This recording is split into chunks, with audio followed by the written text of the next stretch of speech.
વસ્ત્ર શરીરને ઢાંકે છે, એમ શરીર પાછું કોને ઢાંકે છે? એ આત્માને ઢાંકે છે. એટલે જે ઢાંકે એને વસ્ત્ર કહેવાય. ઢાંકે એનું નામ વસ્ત્ર. તો શરીર કોને ઢાંકે છે? એટલે આ વસ્ત્ર જે ઢાંકે છે એટલે આપણે શરીરને ઢાંકે છે એટલે એને વસ્ત્ર કહીએ છીએ. પણ શરીર પાછું જે છે એ પણ પાછું ઢાંકે છે. કોને ઢાંકે છે? એ આત્માને ઢાંકે છે. તો આત્માને ઢાંકે છે એટલે શરીર પણ શું થયું? આમ તો એ પણ એક વસ્ત્ર થયું.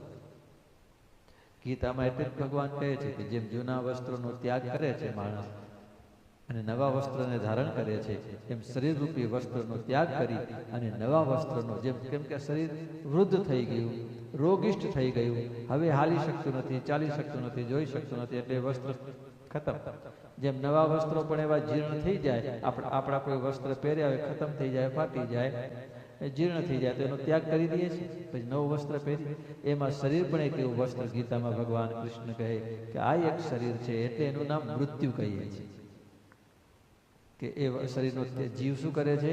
હવે આત્મા કે આ શરીરમાં કંઈ આ જૂનું વસ્ત્ર થઈ ગયું, હવે આ ચાલી શકતું નથી, બોલી શકતું નથી, ફરી શકતું નથી, જોઈ શકતું નથી, આ વસ્ત્ર ખલાસ, હવે નવું વસ્ત્ર ધારણ કરો. એટલે આત્મા શું કરે?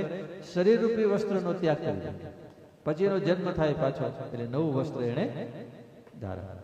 એટલે ગીતામાં ભગવાન કૃષ્ણ કહે છે ધ્રુવસ્ય એટલે મૃત્યુ નિશ્ચિત છે અને જન્મ પણ નિશ્ચિત છે.